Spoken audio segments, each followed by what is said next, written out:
Francine Guidance, bonjour. Que nous réservent les énergies cette semaine? Cette semaine est placée sous une énergie d'expression. Elle marque le passage de l'élaboration intérieure à une expression créatrice. Nous laissons émerger quelque chose qui se veut le reflet fidèle de notre monde intérieur. Ce que nous exprimons participe à nourrir ce qui est en train de prendre forme. En énergie rouge, la carte 31, la Lune, montre que tout prend naissance dans notre monde intérieur.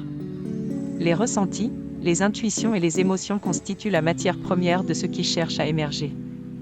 Avant d'être exprimé, le mouvement commence par être profondément vécu. En énergie orange, la carte 2, la vague, traduit un sentiment de mouvement. La création n'est rarement d'un état figé. Elle se construit dans un va-et-vient où les ressentis se déplacent, s'ajustent et cherchent progressivement leur juste expression. En énergie jaune, la carte 10, le caillou, nous invite à retrouver de la souplesse. L'action consiste à accompagner le mouvement intérieur, afin que notre expression reste fidèle à ce qu'elle cherche réellement à transmettre. En énergie vert, la carte 1, l'oreille, révèle qu'en profondeur, nous sommes invités à écouter. Au-delà du bruit et des attentes extérieures, quelque chose cherche à être entendu avec justesse. C'est cette écoute intérieure qui permet à l'expression de rester authentique. En énergie bleue, la carte 29, le melon, nous parle de la manière dont nous nous présentons au monde.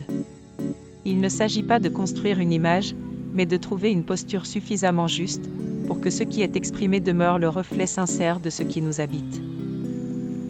En énergie indigo, la carte 26, le singe, nous amène à prendre conscience que toute expression est un acte de création. Plus nous l'affinons, plus elle devient le reflet fidèle de notre monde intérieur. En énergie violet, la carte 12, la bouche, nous rappelle que la parole est un acte créateur. Chaque mot prononcé, chaque idée formulée ne se contente pas de décrire ce qui est. Il participe à le faire advenir. Peu à peu, ce qui vivait intérieurement trouve une forme dans le monde visible.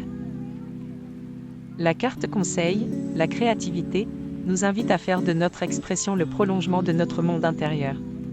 C'est lorsque la création reste fidèle à ce qui nous anime qu'elle devient véritablement vivante. Voilà pour la météo des énergies de la semaine. Pour effectuer votre météo personnalisée, je vous invite à réserver votre consultation via Calendly, Francine Guidance. Contrairement à une guidance générale, je répondrai de manière plus précise à votre question par le biais d'une guidance flash, d'une durée de 20 minutes, et au prix avantageux de 15 €. Merci à vous et à bientôt.